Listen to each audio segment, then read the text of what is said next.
नमस्कार, अभिजित भारत मधून मी रोशनी लोखंडे आणि आपण बघत आहात ARIPL प्रस्तुत न्यूज वाइब्स। नागपूरमध्ये जगातील सर्वात मोठा मूवी स्क्रीन उभारला जाणार असल्याचे प्रसिद्ध निर्माते अभिषेक अग्रवाल आणि विक्रम रेड्डी यांनी जाहीर केले। मुंबईतील वेव्स 2025 शिखर परिषदेत हा ऐतिहासिक खुलासा करण्यात आला। महाराष्ट्राचे मुख्यमंत्री देवेंद्र फडणवीस यांनीही या निर्णयाला त्यांचे पूर्ण समर्थन दर्शविले आहे।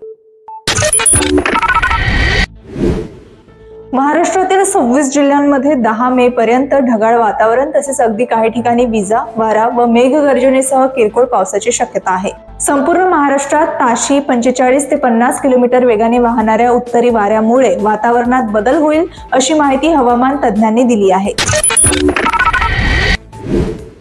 क्रिएटिव्ह लँड एशिया आणि आंध्र प्रदेश सरकार यांनी आंध्र प्रदेशमध्ये भारतातील पहिले ट्रान्समीडिया एंटरटेनमेंट सिटी क्रिएटर लँडची संकल्पना कार्यान्वित करण्यासाठी सामंजस्य करारावर स्वाक्षरी केली आहे। यामुळे रोजगार निर्मिती, कौशल्य विकास, पर्यटन आणि डिजिटल उपक्रमाला चालना मिळण्यास मदत होणार आहे।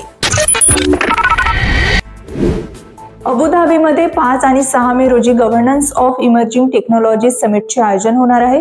सेंट रेजिस सादियत आयलँड रिसॉर्ट येथे होणाऱ्या या शिखर परिषदेचे उद्दिष्ट तंत्रज्ञान प्रशासनाचे भविष्य घडवणे आहे। यामध्ये 500हून अधिक जागतिक नेते, शास्त्रज्ञ, उद्योगपती आणि धोरणकर्ते सहभागी होणार आहेत।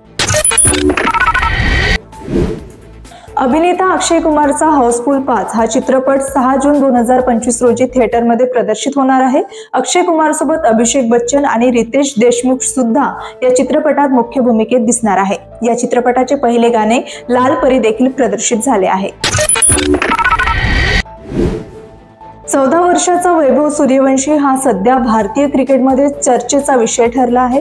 2025च्या IPL मध्ये वैभवने राजस्थान रॉयल्स संघाकडून पदार्पण केले आणि अवघ्या 35 चेंडूत शतक करून इतिहास रचला। त्याने 11 षटकार आणि 7 चौकारांसह 101 धावा केल्या, ज्यामुळे त्याला बॉस बेबी या टोपण नावाने ओळखले जाते। या कामगिरीमुळे सचिन तेंडुलकर आणि विराट कोहली यांसारख्या दिग्गज खेळाडूही त्याचे कौतुक करत आहेत। तर या होत्या आजच्या महत्त्वाच्या घडामोडी। आपण पुन्हा भेटूया न्यूज वाइब्स मध्ये। तोपर्यंत बघत रहा अभिजित भारत। अभिजित भारत, पहुंचे हर खबर तक।